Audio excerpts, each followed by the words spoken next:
malam, Bapak dan Ibu yang terkasih.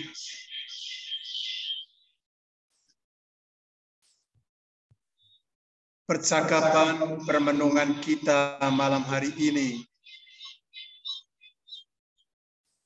dari serangkaian 3 pertemuan ke depan menenus dalam kegelapan malam.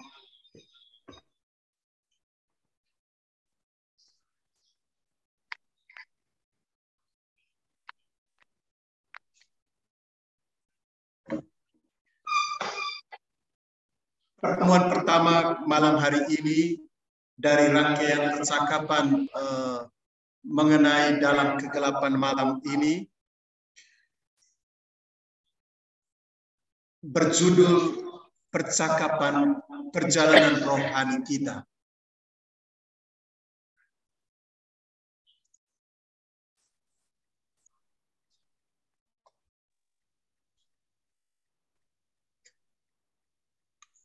Para saudara yang terkasih,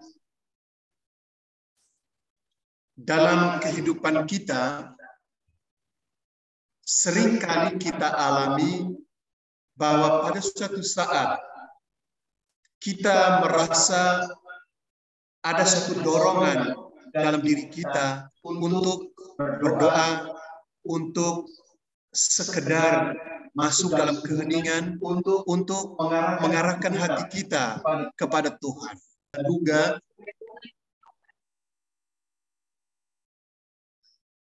perasaan itu muncul. Bahkan dalam kesibukan yang amat menekan kita, menyeruaklah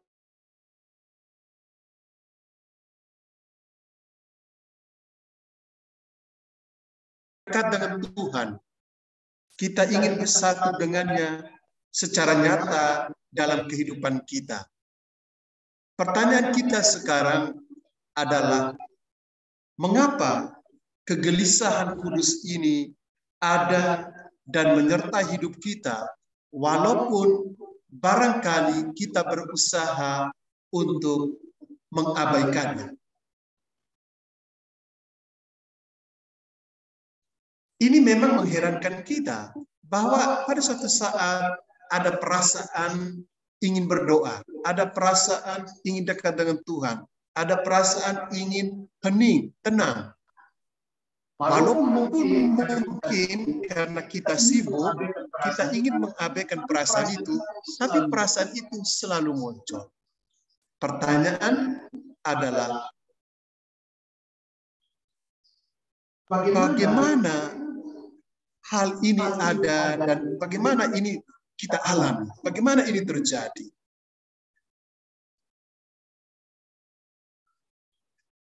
Saya ingin kutip keterangan Santo Yohanes dari Salib, seorang imam Karmelit, pujangga gereja hidup mistik. Dia memberi keterangan demikian. Allah oleh cintanya kepada kita seakan telah melukai hati kita. Hati kita dilukai oleh cinta ilahinya. Dan Allah itu nakal. Setelah ia melukai hati kita dengan luka cinta, ia akan pergi, meninggalkan kita begitu saja. Karena itu, jiwa kita berteriak menjerit. Di mana kau sembunyi, kekasih? Engkau pergi berlari bagaikan rusa.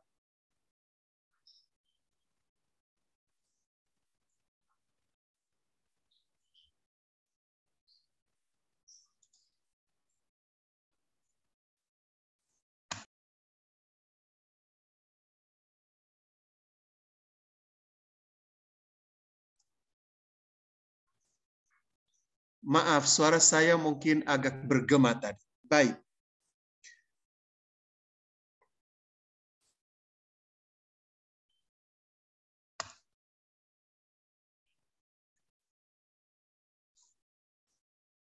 Yohanes Salib, dia mengatakan demikian.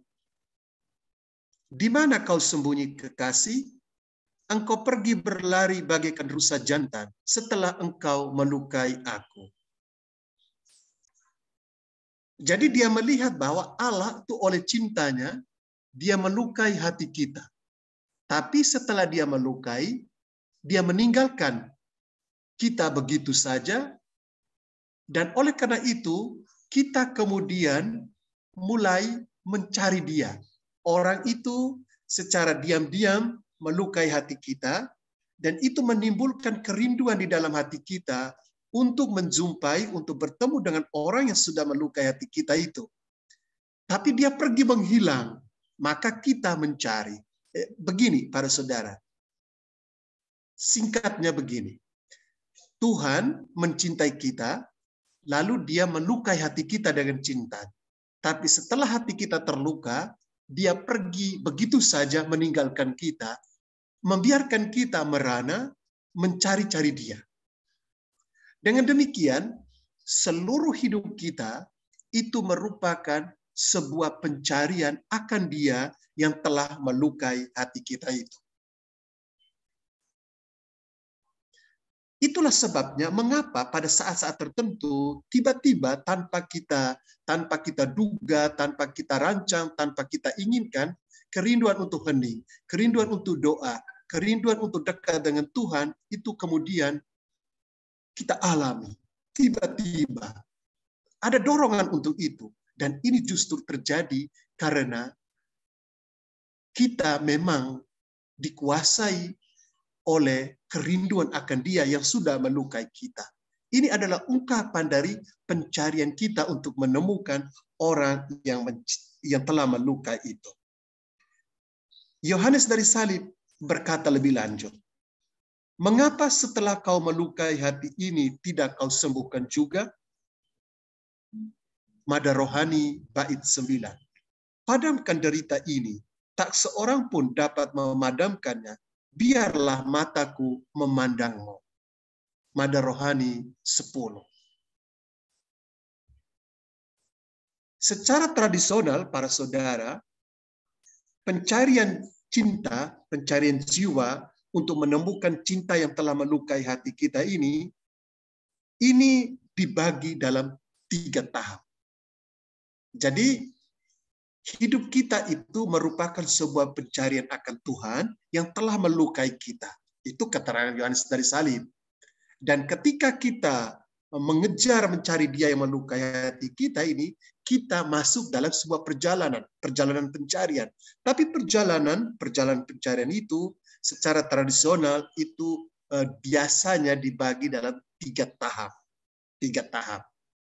Tahap pertama itu disebut dengan via purgativa. Tahap kedua disebut dengan via illuminativa. Tahap ketiga disebut dengan via unitiva. Jadi tahap jalan purgativa, via purgativa itu jalan pembersihan diri, pemurnian. Illuminativa itu pencerahan, penerangan, dan persatuan. Yang ketiga. Jadi kalau seandainya kita membayangkan, Bapak dan Ibu, kita membayangkan kita pergi mencari dia. Kita mengejar dia yang telah melukai jiwa kita itu.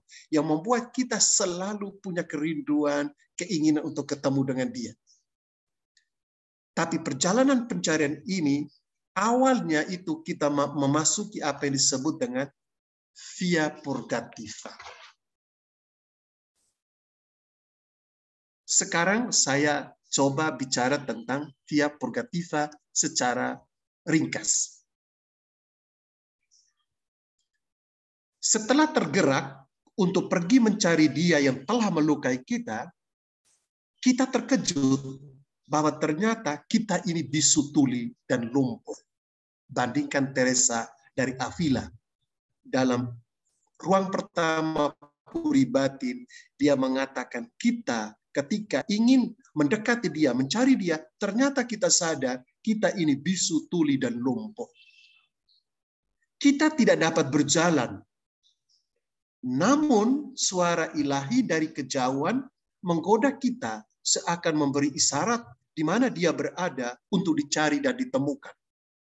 Namun sayang, kelumpuhan membuat kita tidak bergerak. Kita dilumpuhkan oleh hidup kita yang dilumuri dosa dan kelemahan. Maka kita bangkit. Kita merapikan diri, membersihkan diri kita. Kita bersiap-siap, kita sadar dan bertobat. Pada kondisi ini, kita memasuki tahap pertama perjalanan pencarian kita, tahap pembersihan. Jadi setelah dia melukai kita, kita kemudian ingin mengejar, bertemu dengan dia yang melukai hati kita ini. Tapi ternyata kita kemudian sadar kita tidak bisa melangkah mencari. Apa yang membelenggu kita? Ya, kita dibelenggu oleh dosa-dosa kita. Setelah kita tahu bahwa kita lumpuh, tidak bisa berjalan, tidak bisa bergerak, karena kita dilumpuhkan oleh dosa-dosa ini, lalu mulailah di dalam diri kita terbangun satu kesadaran, satu keinginan untuk bertobat, untuk memperbaiki diri, untuk membersihkan diri dari dosa-dosa itu. Membersihkan lumpur dosa. Ini tahap purgativa. Jadi Bapak dan Ibu, tahap pertama perjalanan rohani, tahap purgativa, tahap pemurnian ini, nomor 1, di dalamnya terkandung pertobatan, sikap membangun pertobatan, niat dan tobat.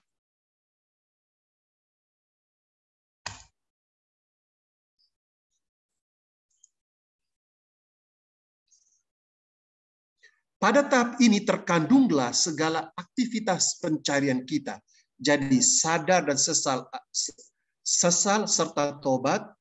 Dan yang kedua, mortifikasi, pengekangan diri. Ketiga, menyesuaikan diri dan hidup dengan hukum moral. Memulai membangun kehidupan doa.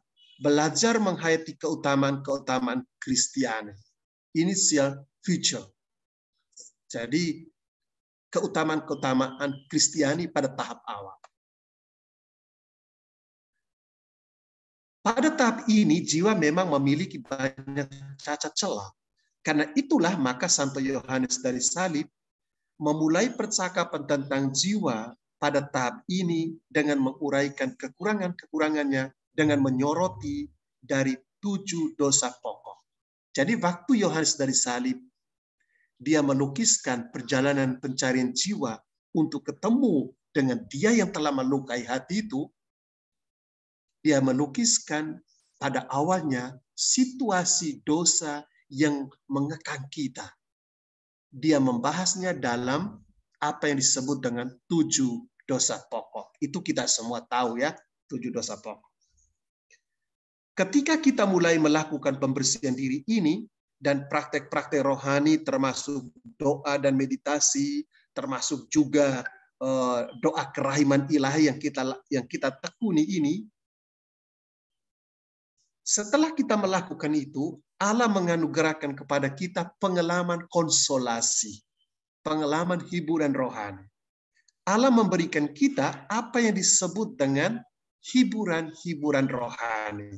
Setelah kita melakukan doa kerahiman ilahi, setelah kita melakukan doa batin, setelah kita melakukan meditasi, disusulah rasa senang, rasa puas, rasa lega, rasa gembira.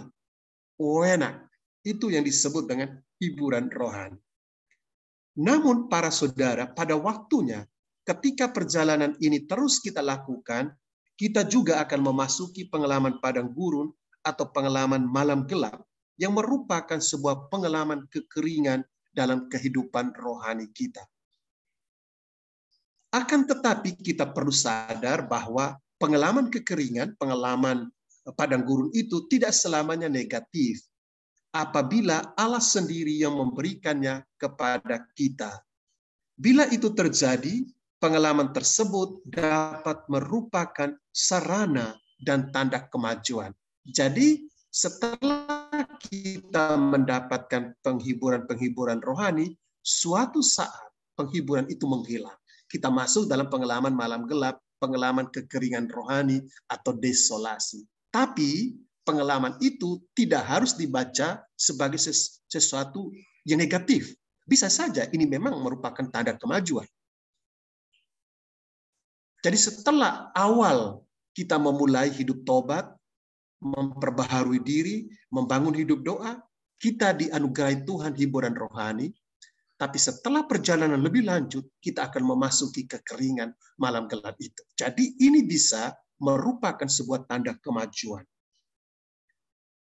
Mengenai hal ini kita bersyukur kepada Tuhan karena Yohanes dari salib menguraikannya amat detail. Dan hal ini tentulah amat membantu kita menelusurinya dengan sabar, setia, dan tekun.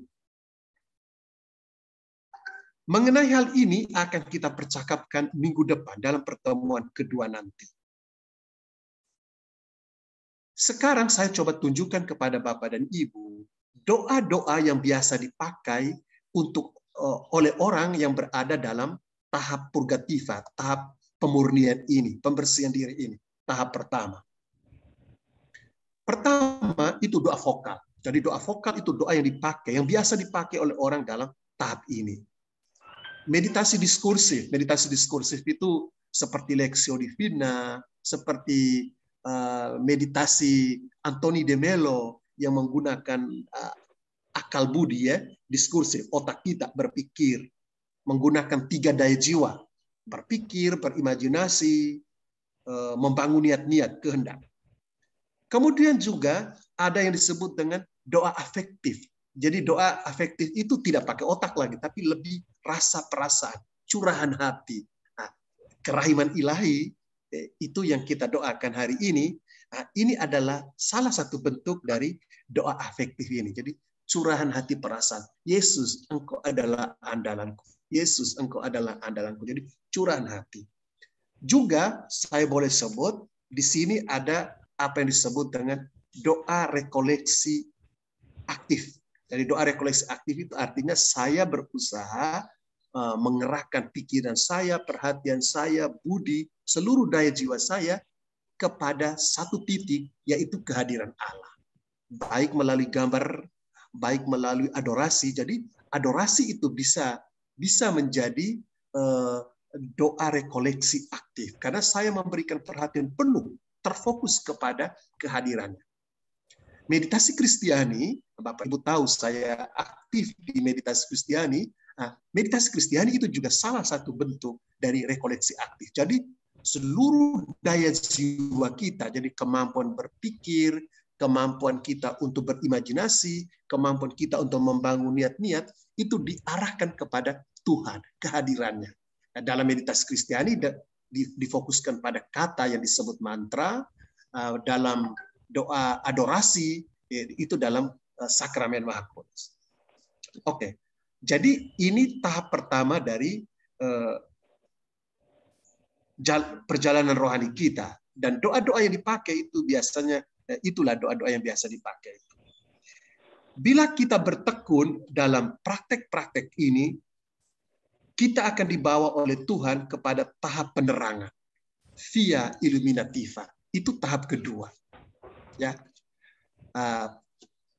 tahap kedua ini sedikit berbeda dengan tahap pertama karena ini sebuah kemajuan. Pada tahap kedua ini, kalau tahap pertama itu penekanannya pada sesal, tobat, membangun keutamaan-keutamaan, mulai belajar hidup doa. Pada tahap kedua ini, kita bilanglah perhatiannya itu sudah pada keutamaan. Jadi kalau seandainya tahap pertama itu bersih-bersih diri, tahap kedua itu sudah kita mulai mengisi diri. Setelah diri bersih, kita isi dengan kebaikan-kebaikan, kebajikan-kebajikan yang disebut dengan keutamaan-keutamaan. Pada tahap kedua ini, keutamaan teologal, ya, keutamaan yang menghubungkan kita dengan Tuhan, iman, harap, kasih, bertumbuh.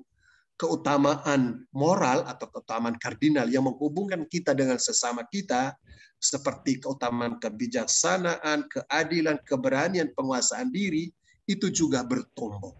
Ini pada tahap kedua.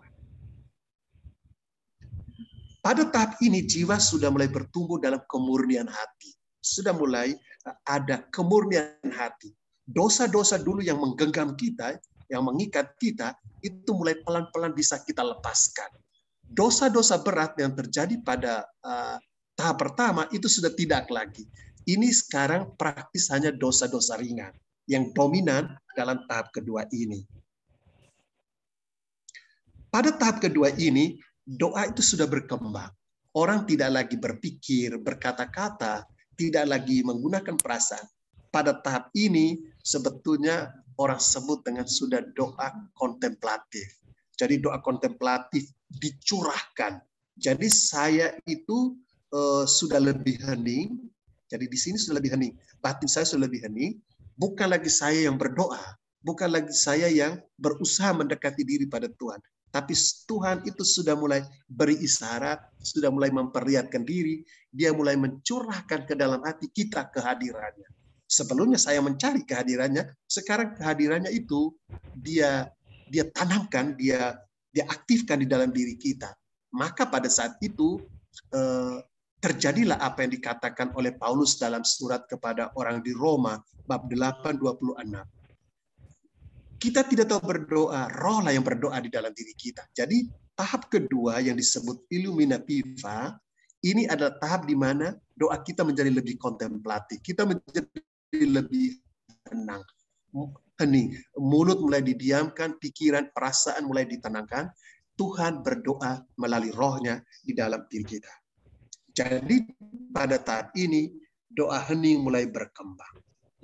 Sekali lagi, para saudara, kalau kita tetap bertekun dalam doa kita, dalam keutamaan-keutamaan tadi yang sudah saya sebutkan, maka jiwa akan dibawa oleh Tuhan menuju apa yang disebut dengan tahap persatuan.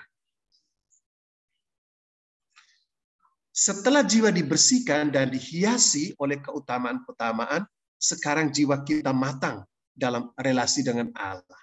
Sebuah persatuan yang intim dan habitual. Ya, sebuah persatuan yang intim dan habitual melalui Yesus. Dan inilah tujuan perjalanan pencarian kita. Pada tahap ini kita seakan-akan sudah mulai memasuki penemuan. Kita mulai menemukan dia yang kita cari itu. Kita sudah dekat dengan Tuhan. Ciri orang yang berada dalam tahap ketiga ini sebetulnya adalah relasi dengan Tuhan, jadi kedekatan, rasa intim, rasa hadirat Tuhan yang sebelumnya itu kadang-kadang terjadi, sekarang itu sudah habitual. Itu berarti sudah menjadi kebiasaan dan sering, tidak kadang-kadang tapi sudah sering. Pada tahap sebelumnya itu kadang-kadang terjadi saja, kadang-kadang saja, tapi pada saat ini bukan cuma sering tapi sudah habitual. Berarti katakanlah saya seluruhnya sekarang sudah ada dalam genggaman Tuhan. Itu cirinya. Lalu pada tahap ini keutamaan itu bukan hanya sesuatu yang kadang-kadang kita usahakan, tidak. Keutamaan itu sesuatu yang sudah menguasai diriku. Jadi istilah sederhananya di sini keutamaan sudah bersifat heroik.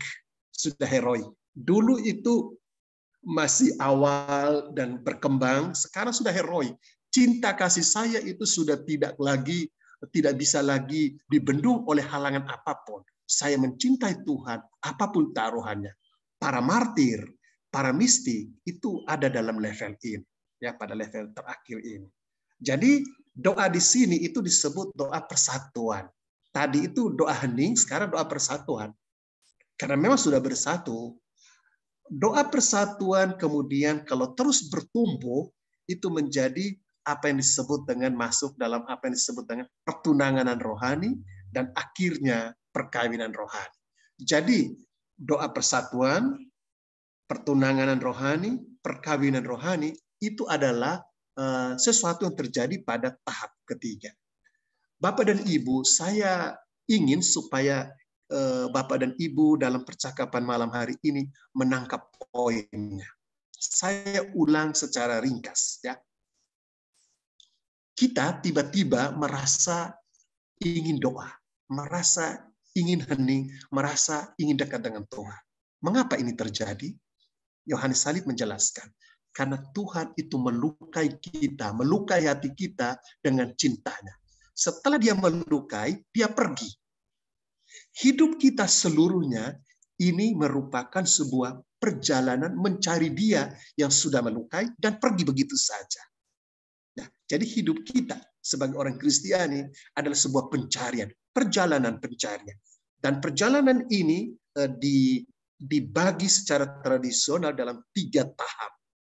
Purgativa pemurnian, illuminativa pencerahan, penerangan, dan unitiva persatuan. Apa yang ada dalam tahap purgativa? Pokok itu atensi pertama dari tahap ini. Tahap kedua, dosa-dosa ini sudah bisa kita kurangi. Dosa berat tidak ada lagi, tinggal dosa ringan. Jadi tahap kedua ini sudah tahap di mana keutamaan bertumbuh. Perhatiannya sudah pada keutamaan, tidak lagi pada soal dosa dan tobat. Dan bila ini kita tekuni terus, hidup rohani kita tekuni, kerahiman ilahi kita tekuni, doa-doa itu kita tekuni dengan baik, jiwa pada satu saat dibawa oleh Tuhan kepada pengalaman persatuan. Tanda istimewa dari tahap ketiga ini, sebetulnya ada segala sesuatu itu menjadi habitual, sering, dan heroik. Ini perlu kita perhatikan. Habitual, sering, dan heroik. Catatan yang ingin saya sampaikan sebagai penutup dari renungan ini adalah bahwa ini hanya terjadi bila kita menekuni hidup doa kita dengan baik atau menekuni praktek keutamaan-keutamaan Kristiani kita dengan tekun. Tekun, setia, disiplin. Itu syaratnya. Kalau hanya kadang-kadang, maka itu tidak pernah akan berjalan.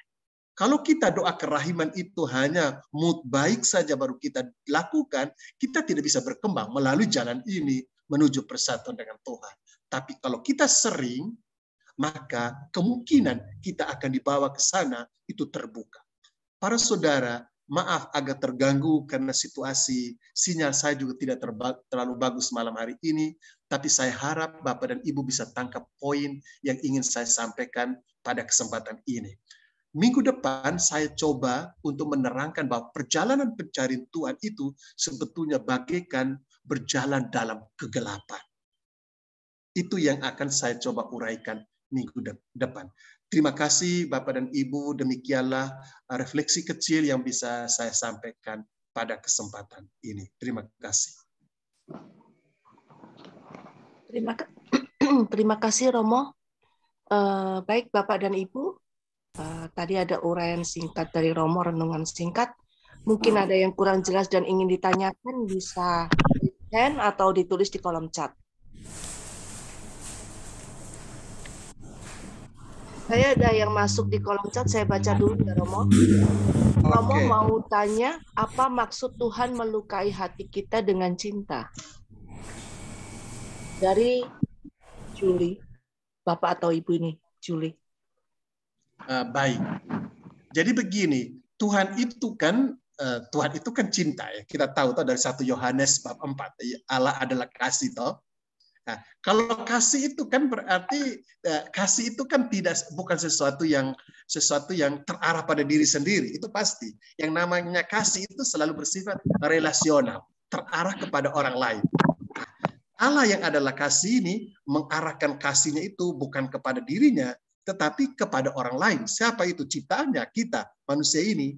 Oleh karena itu, dia mengarahkan kasihnya kepada kita. Dia menyentuh hati kita, dia melukai hati kita dengan cintanya. Dan kita terluka oleh cinta itu. Itu. Jadi kenapa Tuhan melukai kita? Karena cinta. Samalah kalau seandainya seorang pemuda, kenapa dia mendekati seorang gadis, karena dia memang mencintai gadis itu, maka dia entah WA, dia menulis surat, atau dia mengedipkan mata ketika bertemu. Itu pun juga cara dia mengkomunikasikan cintanya itu kepada orang yang dia kasihi. Begitu, Ibu Maria. Baik, Romo. Romo, mau bertanya, masih berhubungan dengan pertanyaan yang tadi, Romo. Ya. Apakah hati kita dilukai dengan cinta itu maksudnya seumpama apakah contohnya istilah kita dengan penderitaan yang kita alami supaya kita semakin mendekatkan diri dengan Tuhan dan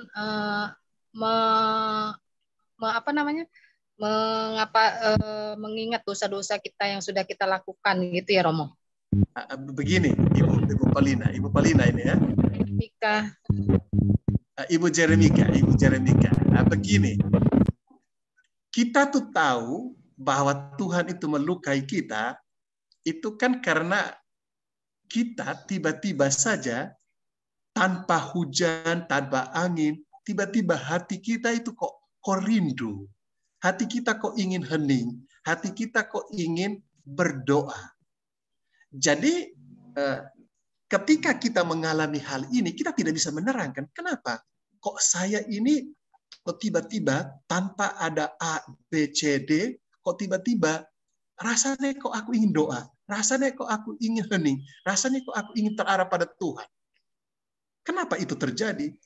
Itu keterangannya. Karena hati kita memang sudah dilukai. Sama seperti kalau ibu dulu masih muda. Kenapa ibu kok tidur malam kok berpikir tentang bapak yang sekarang menjadi suami ibu? Kenapa? Ya karena memang hati ibu sudah dilukai oleh dia dan ibu ingin membalas itu, ingin ketemu dengan bukan ingin ketemu dengan orang yang telah melukai hati, yang telah menjawel hati ibu itu. Itu tandanya. Memang pengalaman penderitaan itu bisa dialami, bisa dihadapi dengan baik oleh orang yang hatinya penuh cinta kepada Tuhan, maka penderitaan itu tidak akan menghalangi dia untuk tidak percaya pada Tuhan atau untuk meninggalkan Tuhan, tidak. Karena itu adalah bagian dari dinamika cinta bagi orang yang hatinya dilukai oleh Tuhan itu. Jadi seluruh hidup kita adalah pencarian akan Dia. Nanti baru pencarian itu melalui 3 tahap yang saya terangkan tadi. Begitu. Selamat malam, Romo. Saya mau bertanya. Ya. Halo, selamat malam, Romo. Ya, Ibu, selamat malam. Ya, saya Paulina. Romo, dalam perjalanan pencarian rohani, ada kalanya kita seperti terdorong dalam doa-doa rutinitas, tapi sudah sampai ke tahap di mana kita merindukan Tuhan untuk datang atau berkomunikasi dengan Tuhan. Namun, setelah kita terus berkomunikasi dengan Tuhan, banyak sekali tantangan, cobaan, bahkan hampir kita tidak mampu menangani persoalan-persoalan hidup. Bagaimana tanggapan Romo, Pak, proses pencarian seperti ini? Apakah kita sudah mengalami kekeringan rohani, ataukah masih dalam proses pencarian terus-menerus? Terima kasih, Romo. Iya, yang jelas itu tanda dari tahap pertama, tahap awal ya. Tahap awal dari pencarian kita itu memang disertai selalu. Jadi Tuhan itu baik. Setelah dia melukai hati kita yang membuat kita rindu. Jadi kerinduan itu terjadi karena hati kita dilukai oleh cintanya. Nah, itu pengalaman manusiawi, itu sebetulnya gambaran pengalaman manusiawi ya. Nah, tapi setelah kita mulai mendekatkan diri pada Dia, jangan berpikir semuanya mulus. Tidak. Memang ada katakan ada pengalaman-pengalaman berkat. Tanda bahwa Dia memang menganugerahkan cintanya pada kita. Ada pengalaman-pengalaman berkat. Tetapi tidak murni pengalaman berkat. Tetapi juga ada pengalaman-pengalaman penderitaan, pengalaman-pengalaman kesulitan. Dan itu penting. Sebab kalau hanya pengalaman berkat, dia meninambobokan kita, membuat kita itu seperti tetap menjadi anak kecil. Kita tidak pernah dewasa. Jadi supaya kita dewasa dalam hubungan kita dengan Dia, cinta kita itu menjadi sejati, itu memang harus ada pengalaman penderitaan, harus ada pengalaman kesulitan soal di dalam hidup. Itu bagian dinamika yang dibutuhkan, Pak. Maka tadi dikatakan malam gelap, pengalaman kekeringan tidak seluruhnya negatif. Itu bisa merupakan tanda kemajuan, bahkan mungkin juga kita butuhkan untuk mematangkan cinta kita kepada Dia. Begitu, Ibu Paulina. Terima kasih Romo. Romo, saya mau bertanya, Romo. Ya, Ibu Maria. Romo, ini saya udah tulis di chat juga. Apakah yang akan terjadi jika dalam perjalanan mencari Tuhan di kegelapan ini, jiwa berhenti, tidak maju dengan disiplin karena menyerah di malam gelap atau kekeringan? Apa yang akan terjadi? Itu kita bicarakan pertemuan kedua minggu depan sebetulnya tentang hal ini. Tapi singkatnya, yang akan terjadi itu kita turun. Jadi berarti kalau seandainya kita sudah berjalan, sudah katakan seperempat jalan, ya seperempat jalan melalui ketekunan dan disiplin kita, tiba-tiba kita berhadapan dengan malam gelap, berhadapan dengan kesulitan, berhadapan dengan pengalaman kekeringan, berarti kita berhenti berdoa, toh? Kalau kita berhenti berdoa, kita tidak lagi kita merasa bahwa kerahiman ilahi, doa-doa kerahiman ilahi yang kita tekuni selama ini ternyata kok tidak membantu saya. Saya tetap saja seperti dulu, tetap saja ada kesulitan. Ya berarti maka saya berhenti toh. Kalau saya berhenti berarti saya mulai dari awal lagi, harus mulai dari awal. Saya jatuh ke dasarnya. Apakah setiap satu lagi ya Romo, apakah setiap orang beriman, maksudnya kita pengikut Tuhan ini pasti akan melewati 3 tahap ini? Oh pasti, pasti. Nah, itu tidak pernah. Jadi saya pikir jangan sampai kita ditipu. Karena kalau lulus berarti kita menjadi mistikus gitu ya Romo? Oh iya, memang kita harus ke depan. Ke depan itu seperti ada seorang seorang teolog Yesuit terkenal, ya namanya Karl Rahner, dia bahkan mengatakan, ke depan orang Kristiani haruslah mistikus. Kalau dia bukan mistikus, dia hilang. Itu. Jadi memang harus berakar pada Tuhan. Kalau tidak, lenyap kita. Ya, kita memang harus mengalami itu semua. Ya, baik. Terima Begitu kasih, ya, Romo. Ibu Maria. Terima kasih. Ya. Baik, apakah masih ada Bapak Ibu yang mau ditanyakan? Atau saya masuk ke chat sebentar ya, Romo. Ini ada dari Ibu Ivon Chandra. Barangkali terminologi melukai bisa diganti dengan mencintai saja, Kak Romo? Bisa saja. Cuman kan tadi saya mengutip kata-kata Yohanes Salib untuk menjelaskan kerinduan itu. Dia pakai Tuhan melukai jiwa kita oleh cintanya. Nah, jadi saya kira dalam pengalaman manusiawi kita itu kita paham bahwa hati terluka karena dicintai, orang itu memberikan kedipan matanya kepada kita kalau pertemuan kita, lalu kita sepertinya ingin sekali menjadi lebih dekat dengan dia, mengenalnya lebih jauh, hati kita penuh rindu. Itu rindu luka cinta itu pengalaman harian. Bisa diganti begitu, tapi saya karena mengutip Yohanes Salib ya, saya pakai kata meluka itu. Baik. Ada lagi dari siapa ini Galaksi, istilah melukai hati kita apakah sama dengan menyentuh hati kita begitu ya, Romo? Menyentuh secara dalam. Tidak hanya sambil lalu, tapi secara dalam sampai kita itu nggak bisa tidur kalau tidak ketemu dengan dia. Mencari dia, ya gitu toh, seperti Ibu Maria kalau ketemu dulu waktu masih gadis, ketemu dengan cowok yang betul-betul memikat hati, jadi menyentuh secara mendalam, sungguh memikat hatiku orang ini, maka saya kejar dia, bermimpi-mimpi bahkan, begitu Ibu Maria kurang lebihnya ya. Baik Romo. Bapak Ibu bagaimana, apakah masih ada yang mau dipertanyakan dengan Romo?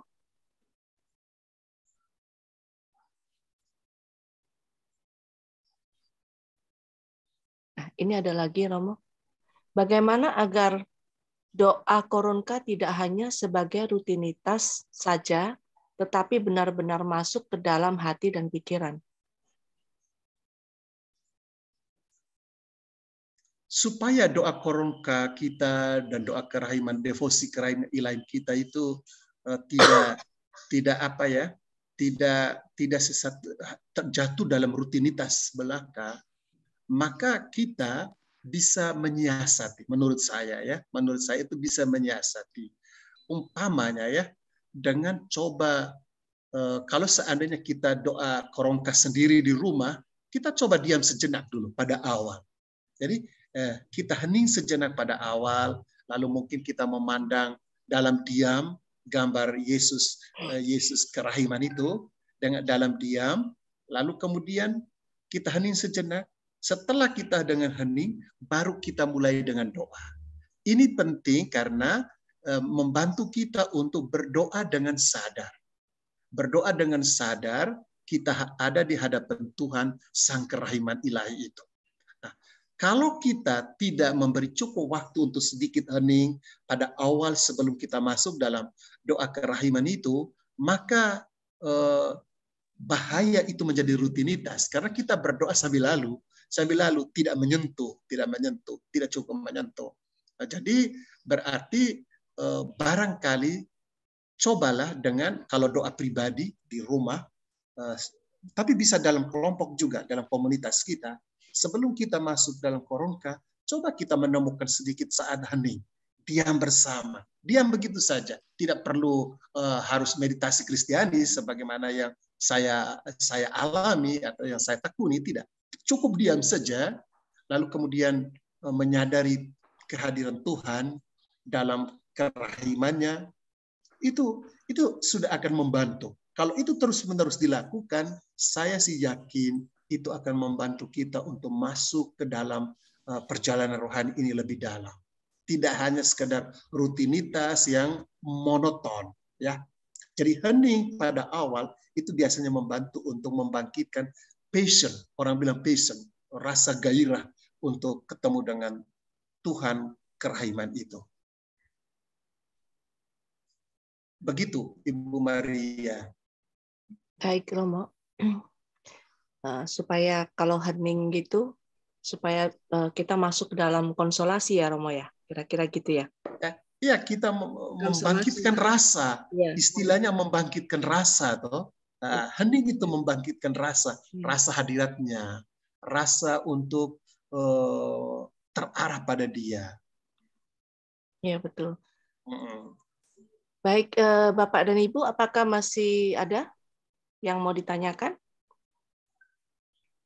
Kami ada grup WA ya dengan Romo Syriakus.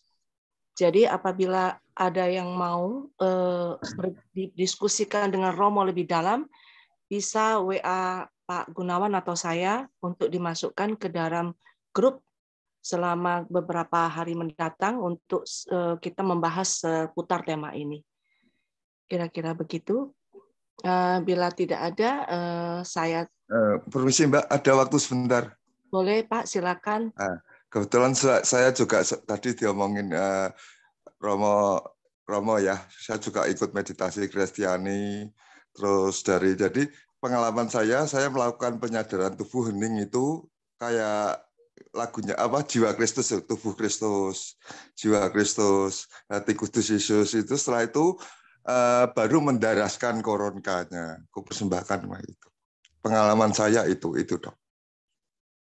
Ya, saya kira itu baik Bapak Stefanus. Ya. Itu bisa dicoba. Artinya yang paling penting, jangan kita duduk serta-merta tanpa ada persiapan batin, tanpa mengarahkan perhatian, tanpa menenangkan diri, lalu kita doa begitu saja, itu pasti akan masuk dalam rutinitas. Tapi sejenak hening, atau doa-doa pendek yang membantu sebelum kita masuk dalam doa koronka kita, maka doa koronka kita akan lebih bergairah, Iya, betul. Begitu. Ya, betul. Terus akhirnya dalam perjalanan gitu pastilah mengalami konsolasi sama desolasi itu. Terus saya ketemu jawabannya di ini, namun tetap ku percaya Maha Rahim Engkau. Itu Dok, mantra saya. Ya, bisa. Ya, sekedar itu saya pasti ngalami itu. Terima kasih Bapak Stefanus sharing. Ya, saya dari Meditasi Kristiani Magelang mau. Magelang. Oke. Ya. Nah, meditasi Magelang ya. Terima kasih Bapak. Ya, sama-sama. Terima kasih Pak Stefanus. Apakah masih ada Bapak Ibu? Baik ya, bila tidak ada, saya lanjutkan untuk berikutnya. Terima kasih Romo. Saya akan lanjut untuk acara malam hari ini.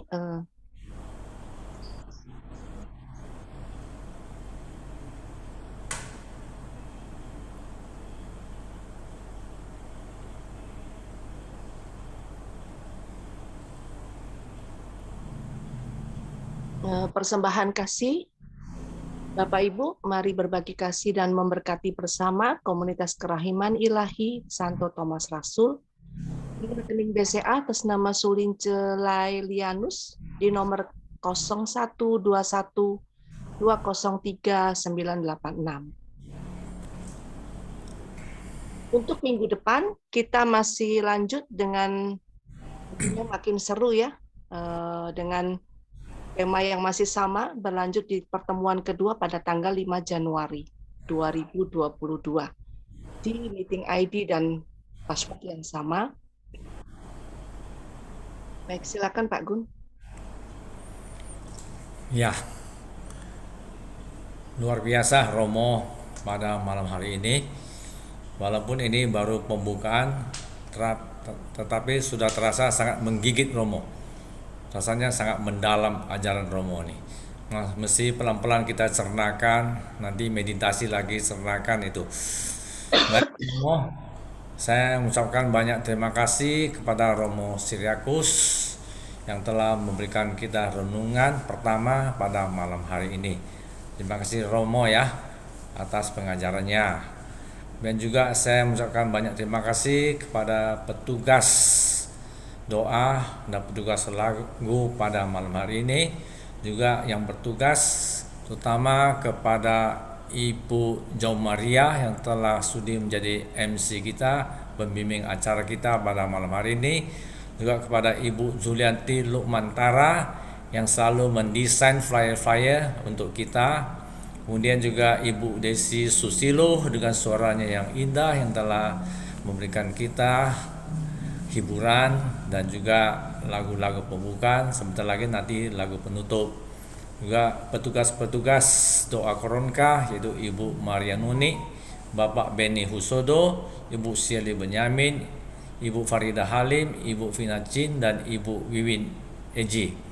Juga semua teman-teman Bapak Ibu yang telah hadir pada malam hari ini, baik yang sudah rutinitas hadir dalam acara kita setiap Rabu malam ataupun yang baru pertama kali bergabung dengan kita, saya mengucapkan banyak terima kasih. Semoga kita semuanya pulang membawa rahmat dan kasih Tuhan, terutama di masa Natal ini. Biarlah sukacita Natal sungguh-sungguh memenuhi hati kita dan kita bawa pulang kepada keluarga kita, sehingga kita bersukacita sepanjang minggu sampai selanjutnya ini. Terima kasih semuanya. Baik, sebelum kita masuk acara selanjutnya, saya undang kita semuanya untuk membuka kameranya supaya saya bisa mengambil fotonya untuk sebagai arsip.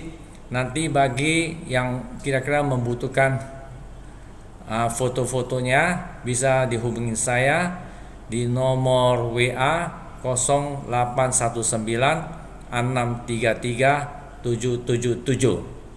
Saya ulangi ya, 0819 633 777. Nanti untuk rekaman, mana tahu kita yang kurang jelas tadi dengan renungan Romo dan ingin mengulanginya, bisa nanti dilihat di YouTube kita, ketik saja KKI di YouTube itu, nanti KKI Satora, nanti akan keluar itu nanti. Oke, itu saja yang bisa saya sampaikan. Sekarang mohon Bu Maria tolong di stop dulu apanya, sharingnya, saya akan mengambil foto.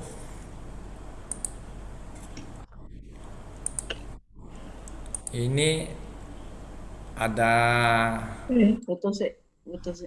ada berapa ya? Tinggal 8 ya, 8 ya, tapi sangat cepat sekali saya ambilnya. Ayo, mari semuanya senyum, buka kameranya ya. Untuk halaman pertama selesai, dan kita masuk halaman kedua. Tetap senyum ya. Selesai. Halaman ketiga. Oke, selesai. Halaman keempat. Selesai. Halaman kelima. Wah, ini yang tutup sudah yang kelima. Tolong di apanya supaya kita bisa utuh.